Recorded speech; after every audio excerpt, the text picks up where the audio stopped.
On the morning of March 18, 2024, an unseasonably warm breeze swept across Miami Beach, Florida, but it did little to soften the chaos erupting on Star Island. The exclusive enclave, home to the ultra-wealthy and guarded by luxury, was torn from its usual calm as the sharp wail of police sirens echoed down its manicured streets. Black SUVs bearing the insignia of Homeland Security investigations closed in from every direction, surrounding the lavish estate of Sean Diddy Combs. News helicopters circled above, broadcasting the dramatic raid live to a stunned nation. Diddy was not inside. He had boarded a private jet just hours before the operation began, slipping away before the federal net could tighten around him. At the same time, his Los Angeles mansion was being raided in parallel. This wasn't a standard arrest. It was the climax of a long, covert investigation, triggered by mounting allegations of sexual abuse, trafficking, and organized extortion, all hidden beneath Diddy's dazzling public image. In a quiet Los Angeles villa, Morgan Freeman sat alone, watching the unfolding news. His gaze was locked on the screen, his usually serene expression clouded with thought. He was not shocked. Deep inside, he had expected this moment. For years, he had carried a heavy, private truth about the man whose face now dominated every channel. Their encounters had been limited but telling. Exclusive galas, high-profile charity events, and closed-door industry parties. Though never friends, Freeman had seen behind the curtain. He had sensed the rot beneath the glamour. When the indictment was announced on May 14, 2024, Morgan Freeman received a call from federal prosecutor Eleanor Vance. "We need your testimony, Mr. Freeman," she said. "You are a key witness."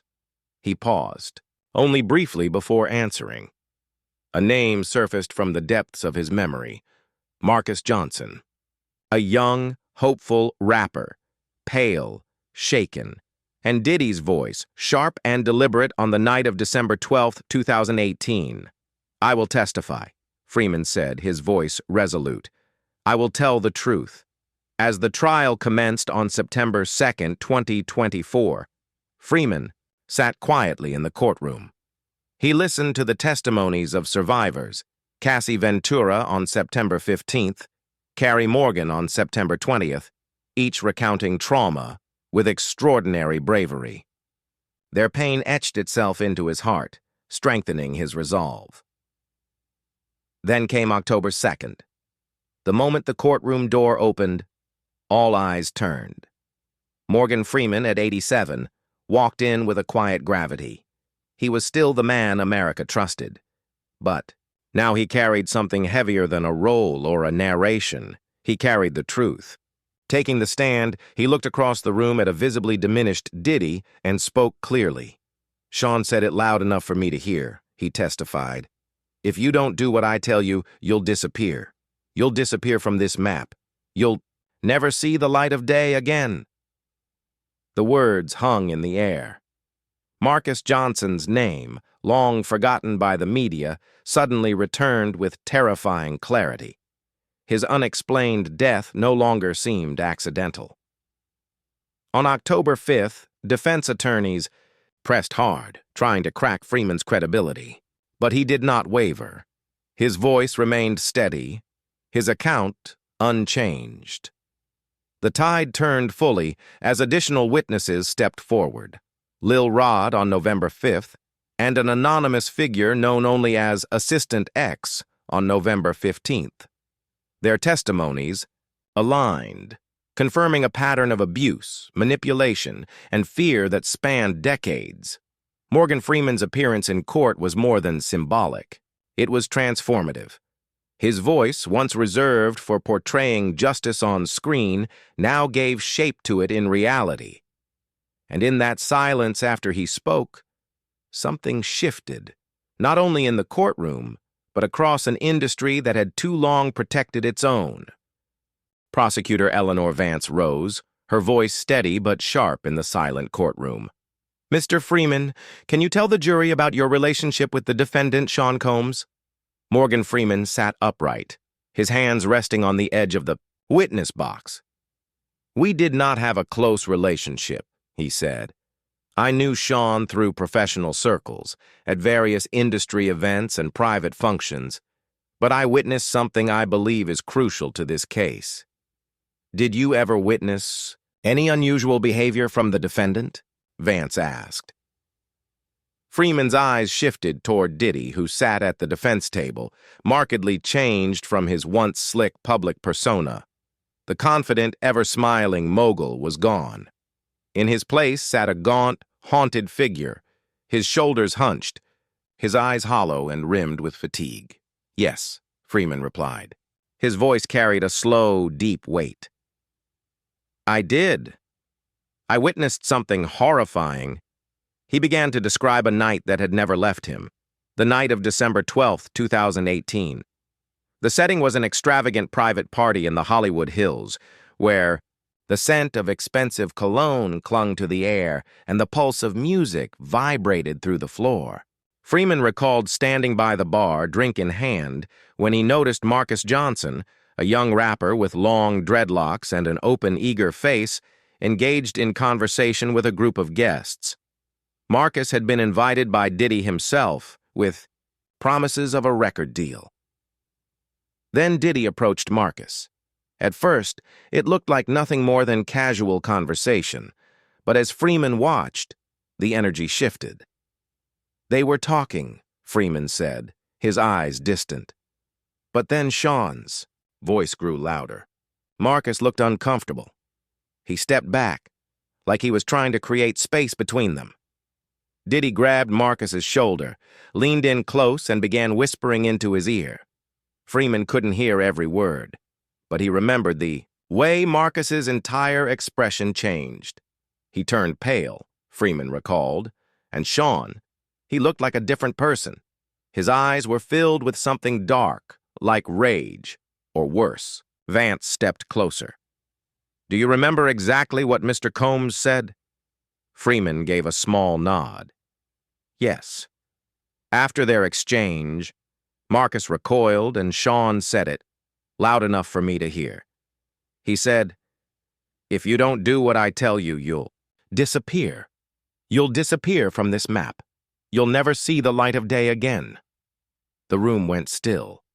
Vance let the silence settle before asking, "Did you ever see Marcus Johnson again after that night?" Freeman's voice dropped to almost a whisper. "No. That was the last time I saw him. A few weeks later, I heard he had died." Marcus Johnson's death on December 28, 2018, had been ruled an accident, a late-night car crash on a quiet stretch of road. But the timing and the tone of Freeman's memory cast a long, cold shadow over the official story. On October 5, 2024, the defense pushed back. Sarah Miller, Diddy's lead attorney, stood poised in a sleek black suit, her tone clipped and skeptical. "Mr. Freeman," she said, "could you have misheard? Perhaps it was just a heated exchange. Words can be misunderstood, especially in high-pressure industries like yours." Freeman didn't blink. "I've been in this industry for over half a century," he said. "I've heard every kind of argument.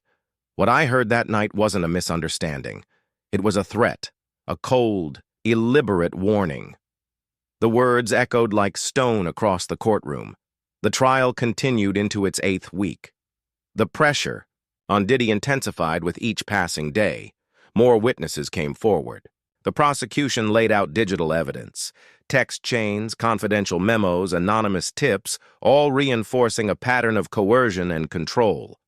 Freeman watched from the gallery now, his presence a quiet constant.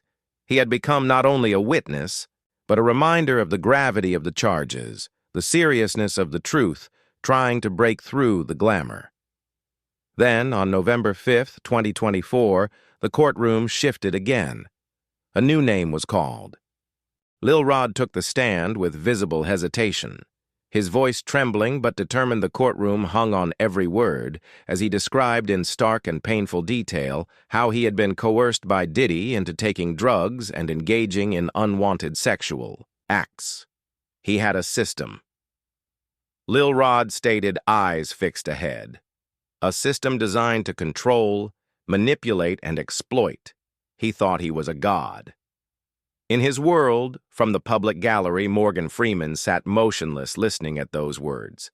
His hand subtly clenched. Into a fist he had sensed it long ago, that same manipulation, that twisted arrogance masked behind charm and power. He thought he could get away with anything, Freeman murmured under his breath. Gaze locked on Diddy across the courtroom. But that time is over now. The drama escalated further on November 15, 2024, under mounting pressure. One of Diddy's longest-serving personal assistants, identified only as Assistant X, agreed to cooperate. His testimony stunned the courtroom with a shaking voice and eyes that refused to meet Diddy's. He delivered damning revelations. I saw everything he said. He was a master manipulator, a master at instilling fear and destroying lives. He recounted the dark reality behind the glossy facade claims of human trafficking, depraved parties, and threats that chilled the blood. With every word, the courtroom seemed to lean closer. The truth finally unraveling in real time, as Assistant X stepped down from the stand. Morgan Freeman exhaled deeply. His eyes drifted. Shut for a moment, a soft sigh left his lips for years. He had carried the burden of silence, the memory of what he had witnessed now. Finally, others were speaking too. Layer by painful layer, the truth was emerging. It's time, he thought, it's time for him to pay the price. After 8 grueling weeks of relentless testimonies, digital evidence, and confrontations that exposed years of hidden abuse, the trial of Sean Combs neared its end. Freeman had been there throughout, day after day, quiet and unwavering, a witness, not just in court, but in conscience. On November 29, 2024, the jury retired to deliberate. The entire nation watched. The atmosphere in the courtroom was electric. Survivors, journalists, supporters, and critics all filled the gallery, waiting for the scales of justice to tip. At 2:30 p.m. on December 2, 2024, the bell rang. The jury had returned. Everyone rose as Judge Rodriguez took her seat. Cassie Ventura's heart thundered in her chest. Morgan Freeman's eyes, tired but focused, fixed on the clerk holding the verdict slip. The judge gave a quiet nod. We, the jury, find the defendant, Sean Combs, guilty. A stunned gasp swept through the courtroom. People wept quietly. Some murmured prayers. Guilty of sex trafficking, guilty of racketeering, guilty of transportation for the purpose of prostitution, guilty of obstruction of justice. Muffled cheers rose from the gallery, though quickly hushed by Judge Rodriguez. Tears streamed down cheeks. Hugs were exchanged in silence. Victims clung to one another. Finally heard, finally vindicated, Diddy stood still, at first pale, his eyes void of their former bravado. As the final charge was read aloud, he dropped to his knees, trembling. "Please," he whispered, "please have mercy. Please forgive me." Judge Rodriguez remained unmoved. "Mr. Combs, you have been found guilty on all counts. Sentencing will be held on January 15, 2025. Morgan Freeman slowly rose from his seat. He didn't smile, he didn't speak, but in his heart he felt a weight he had carried for years begin to ease. This wasn't just about Diddy's downfall.